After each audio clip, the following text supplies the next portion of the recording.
frequently we are hearing from the likes of Ibrahim Ali, Hassan Ali, calling for the defense of Malay rights against its potential evasion.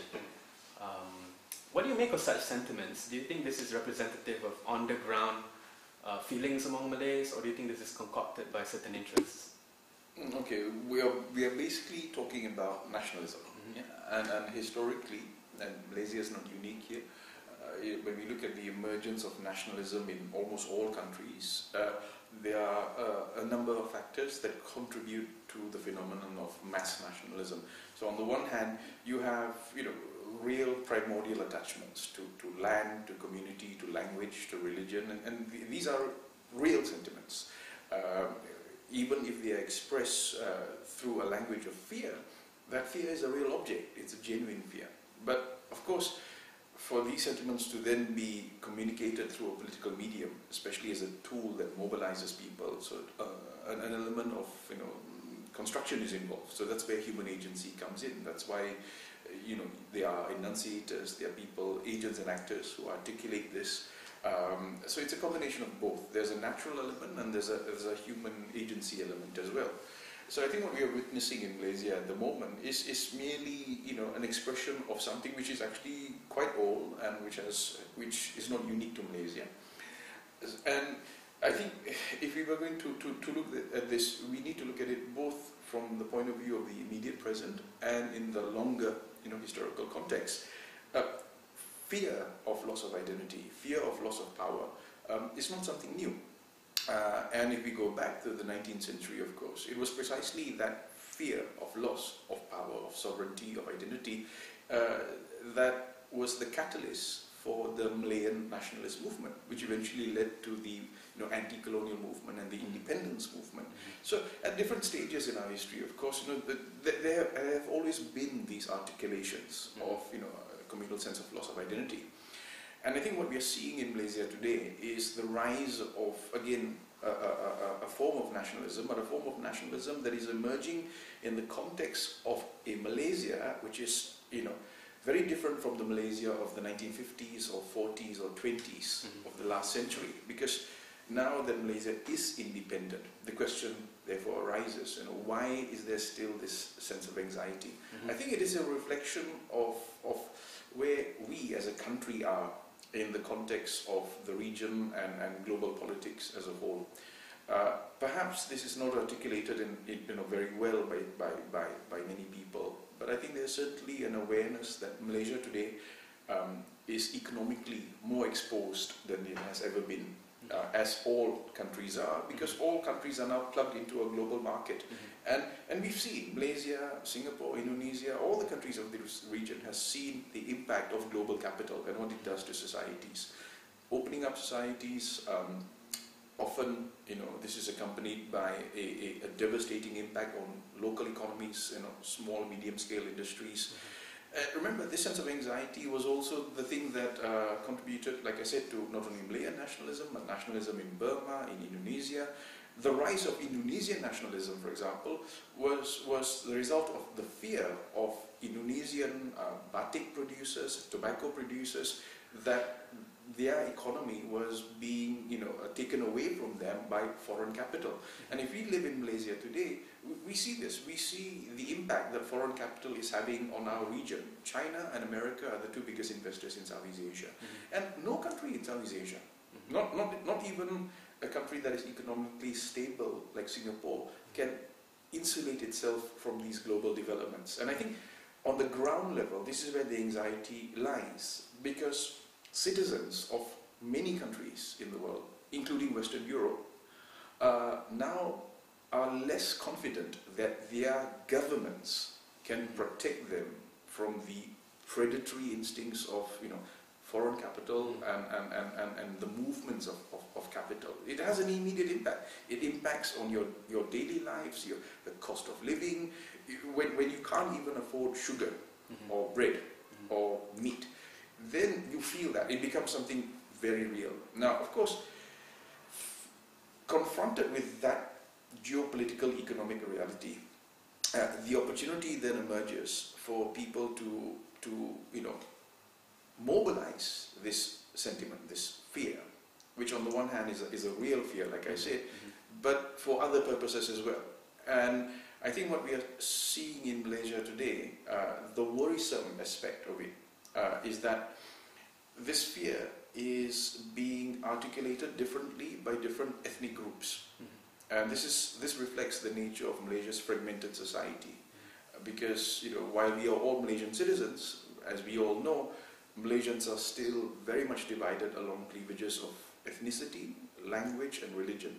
And my concern has always been that in a situation where Malaysian nation building does not succeed, then when we are faced with this very real economic challenge, the fear is that there will emerge individuals who will say, I will manipulate this fear, but only for my community. The perception is that the economic pie is shrinking. And as the economic pie is shrinking, Malaysians as a nation do not share what's left of that pie together, but rather say, my community first, my race first, my religion first. And I think this is why a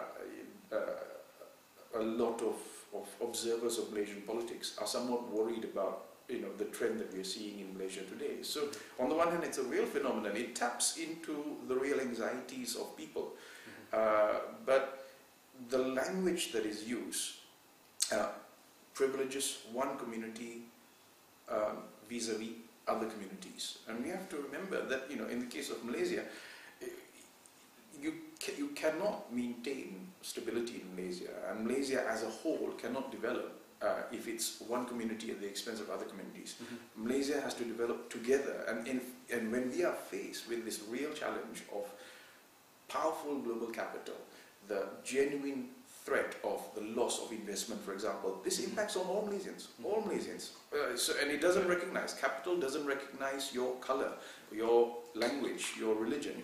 It's going to impact on all of us together. And I think in a time like this, some fear is good. Malaysians should be worried. We as a nation should be worried about where our economy is going to be in the next 5 years, 10 years, 20 years time. But we should be worried together as a nation, not as separate communities that are saying, okay, if the pie is shrinking, I want the entire pie for me and my community, not yours. Because you cannot maintain equilibrium and stability in any plural society if the gap of wealth between the communities becomes just too evident. And I think this is where my personal concern comes from. Would you say things have gotten worse? And this is what I mean by it getting worse. Prior, at least in the early periods of Malay nationalism, we actually had a range of opinions. There was UMNO, there was PKMM. PKMM had many different ideologues with different ideas of what Malay nationalism should be. Whereas now, you don't really have that sort of richness in the discourse of Malay nationalism. It is absent, right? So you have on one hand Barisan Nasional, on the other hand PR, and PR has not really talked about the Malay issue explicitly, right? So UMNO has played a defensive card, but there's no progressive alternative, progressive way of thinking about nationhood and citizenship from any other party. So it seems that at best it could go center-right, but not further than that. But what do you make of that? I think that's also reflective of the fact that in Malaysia, in particular, everything gets polarized because the nature of Malaysian politics that we have today, where you have two opposing coalitions of political parties, means that it's a case of a simple dialectics, A or B, and there's no median point in between. And our political culture that we have evolved in Malaysia, unfortunately, makes it very difficult for politicians of any political party to call for a sort of mediated approach when it comes to dealing with national issues. What I mean is simply this. Let's take the very real problem of capital flight. And the whole of Southeast Asia has experienced this, post-economic crisis 97, 98. Now, as I said, the loss of foreign capital investment will impact on all Malaysians, regardless of your party political affiliation. Now, you would have thought that in a situation like this, the politicians, we hope our politicians of whichever coalition would come to their senses and say, look, whatever our political differences are, my party, your party, but this is a national issue. This affects all of us. And so on this matter, we have to work together for the national interest. And it is the absence of that sort of debates on matters of national collective interest that worries me. This is what I mean by the loss of that, that center, ground, that mediating ground where someone doesn't have to vote according to party loyalties, but rather think of the nation. Now, compare this to the situation in developed countries. Yeah, you can have a country like Britain, or a country like France or Germany. And politicians may bitterly oppose each other in parliament. Yeah, but from my long experience of living in Europe for more than 2 decades, what I admire about European politicians is that when it comes to promoting the national interest, whether you're conservative or Labour, you think of the British economy. And this is why, despite the changes that you have, the Labour government, Conservative government, now a coalition, whatever their ideological differences, they may alter the way they govern the country domestically, but internationally, whether it's Labour or Conservative, they will put Britain first. Because there, you have a sort of, not a narrow-minded patriotism, but a sort of realist nationalism which is required. And this is what, I would like to see in Malaysia. Whether it's a Barisan government or a Pakatan government, Malaysia comes first. Politicians must remember, it's the Malaysian public that is your electorate. You are responsible primarily to the Malaysian voter. And it is the Malaysian voters' interests that you have to foreground all the time, regardless of your party political affiliations. Even those who didn't vote for you, these are still your fellow citizens. And you must always defend the national agenda when it comes to matters that I think in the long term will impact in a lasting way on Malaysia as a country. But unfortunately, I don't think we've reached that level yet.